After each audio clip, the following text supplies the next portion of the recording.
आज हम आपको बताएंगे ये 5 लक्षण जिस स्त्री में होते हैं वह घर की लक्ष्मी कहलाती है। तो चलिए दोस्तों, जानते इस प्रश्न का उत्तर एक कथा के माध्यम से।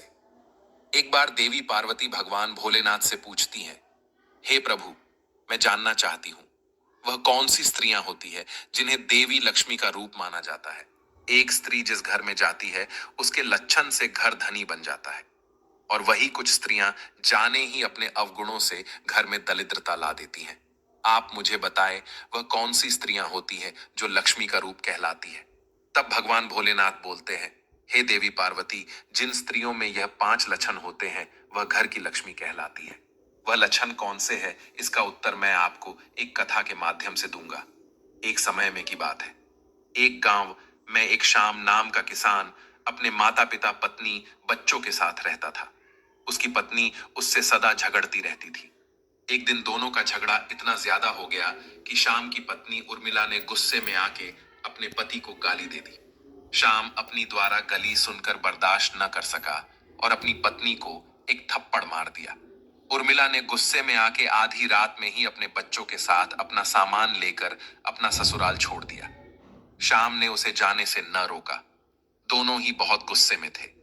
उर्मिला को अपने मायके जाने के लिए एक घने जंगल में से गुजर के जाना पड़ता था। उसने अपनी परवाह न करते हुए अपने बच्चों के साथ उस जंगल की तरफ आगे बढ़ने लगी। तभी रास्ते में एक आश्रम पड़ा। उस आश्रम के अर्षि ने उर्मिला को उस जंगल में जाने से मना कर दिया। अर्षि ने कहा, हे पुत्री, तुम कौन हो, कहां से आई हो, मैं तुम्हें नहीं जानता। पनरतु, मैं इतना जानता हूं कि इतने छोटे बच्चे लेकर तुम इतनी रात में जंगल में नहीं जा सकती। जंगल में बहुत जंगली जानवर हैं। तुम आज रात इसी आश्रम में रुक जाओ, सुबह चली जाना। उर्मिला ने आरशी की बात मान ली और रात वहीं काट ली। अगली सुबह आरशी ने उर्मिला से पूछा, तुम कहां जा रही हो? तब उर्मिला ने कहा, मैं अपने माता पिता के घर जा रही हूं। मेरे पति ने मुझे मारा पीटा है। अब मैं अपने ससुराल को छोड़ आई हूं। आरशी ने पूरी बात सुनी और बोला, तुमने भी तो अपने पति को गाली दी। गलती दोनों की है। तुम अपने ससुराल, अपने पति के पास वापस लौट जाओ। पनरथु उर्मिला ने उस अर्शी की एक न सुनी और अपने मायके जाने के लिए निकल पड़ी। शाम होने को थी।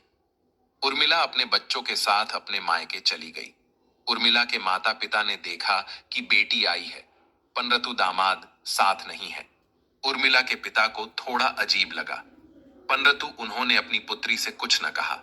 अगले दिन उर्मिला के पिता ने अपनी बेटी से कहा, पुत्री, दामाद जी तुम्हारे साथ नहीं आए। तब उर्मिला ने कहा, पिताजी, मैंने अपने ससुराल को छोड़ दिया है। कल उन्होंने मुझे मारा था, इसलिए अब मैं उनके पास नहीं जाऊंगी। अपनी बेटी को बात सुनकर पिता बोला, बेटी, उन्होंने तुम्हें क्यों मारा? तब उर्मिला बोली, किसी बात को लेकर बहस कर रहे थे, गुस्से में आके उन्होंने मुझ पर हाथ उठाया दिया। तब पिता ने कहा, बेटी, तुमने उन्हें कुछ नहीं कहा था क्योंकि ताली एक हाथ से नहीं बजती। उर्मिला ने गाली वाली बात अपने पिता से छुपा ली। उर्मिला के पिता को अपनी बेटी की कही बातें अधूरी लग रही थीं। उधर शाम के माता पिता ने देखा कि उनके घर की बहू और पोता पोती नहीं है। तब उन्होंने अपने बेटे से पूछा, बेटा, बहू कहाँ है?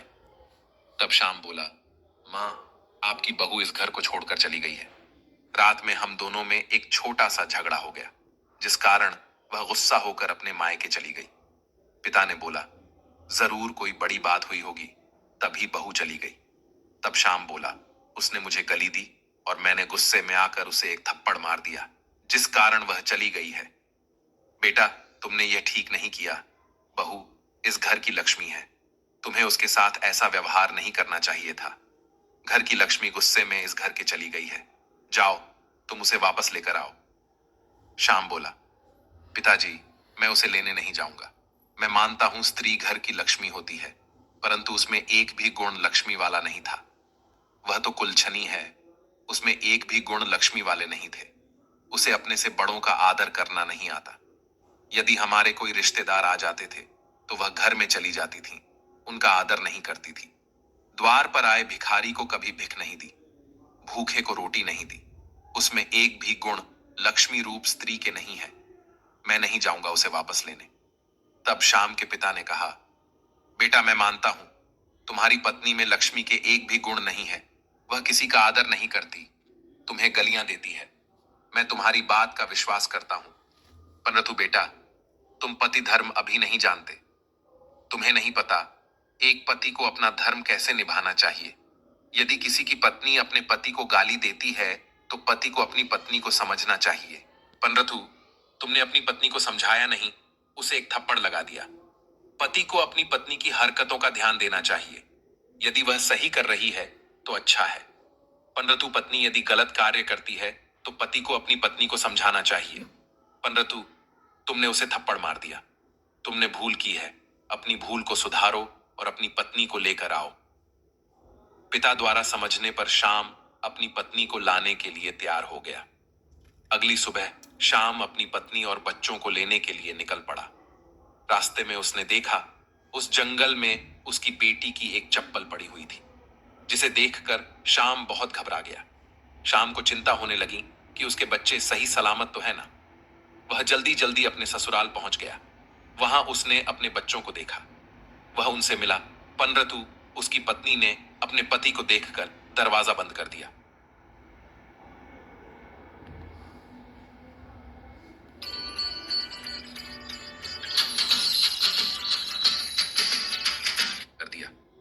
एक रात शाम वहीं रुका। अगली सुबह शाम के ससुर ने अपनी बेटी को बुलाया और कहा, दामाद जी, आपने हमारी पुत्री के साथ अच्छा व्यवहार नहीं किया। थोड़ी सी बहस होने से अपने उसे थप्पड़ मार दिया। तब शाम बोला, ससुर जी, आपकी बेटी ने आपको पूरी बात नहीं बताई है। उसने केवल मेरी गलती बताई और अपनी गलती छुपा ली। तब शाम बोला, ससुर जी, आपकी बेटी ने मुझे गाली दी थी, जिस वजह से मुझे गुस्सा आ गया और मैंने उस पर हाथ उठा दिया। तब उर्मिला के पिता बोले, बेटी, ये तुमने ठीक नहीं किया। तुम्हें अपने पति के साथ ऐसा नहीं करना चाहिए था। तुमने अपना पत्नी धर्म अच्छे से नहीं निभाया और न तुम अपना मां धर्म निभा रही हो। तुम गुस्से में आधी रात को अपने बच्चों के साथ घने जंगल में से होकर आई। क्या तुम्हें अपने बच्चों की परवाह नहीं थी? यदि उस समय कुछ हो जाता तो तुम क्या करती? तुम्हारा पति बहुत अच्छा है जो तुम्हें लेने आया है। अब तुम जाओ अपने पति के साथ अपने ससुराल। तब उर्मिला बोली, पिताजी, मैं इनके साथ नहीं जाऊंगी। मैं मरना पंसद करूंगी, परंतु अपने ससुराल नहीं जाऊंगी। तब उर्मिला के पिता ने कहा, बेटी, एक पत्नी को अपना पतिव्रता धर्म अच्छे से निभाना चाहिए। अब तुम पराया धन हो। तुम्हारा घर यह नहीं है। विवाह के बाद अब तुम्हारा घर तुम्हारा ससुराल है। वही तुम्हारे लिए स्वर्ग है और नरक भी। इसलिए एक पुत्री को विवाह के बाद अपने मायके ज्यादा नहीं रहना चाहिए। यदि तुमने अपने पति को छोड़ दिया, यही रहने लगी, तो हमारी मृत्यु के बाद तुम्हारा क्या होगा? तुम्हारे बच्चों का कौन ख्याल रखेगा? इसलिए तुम अपने पति के साथ लौट जाओ। पिता के द्वारा समझने पर उर्मिला को अपनी गलती का एहसास हो गया और उसने अपने पति से क्षमा मांगी और अपने ससुराल जाने के लिए मान गई। रास्ते में शाम ने अपनी पत्नी से पूछा, तुम रात भर कहां थी? मैं जंगल में अपनी बेटी की एक चप्पल देखी थी, जिसे देख मैं बहुत घबरा गया था।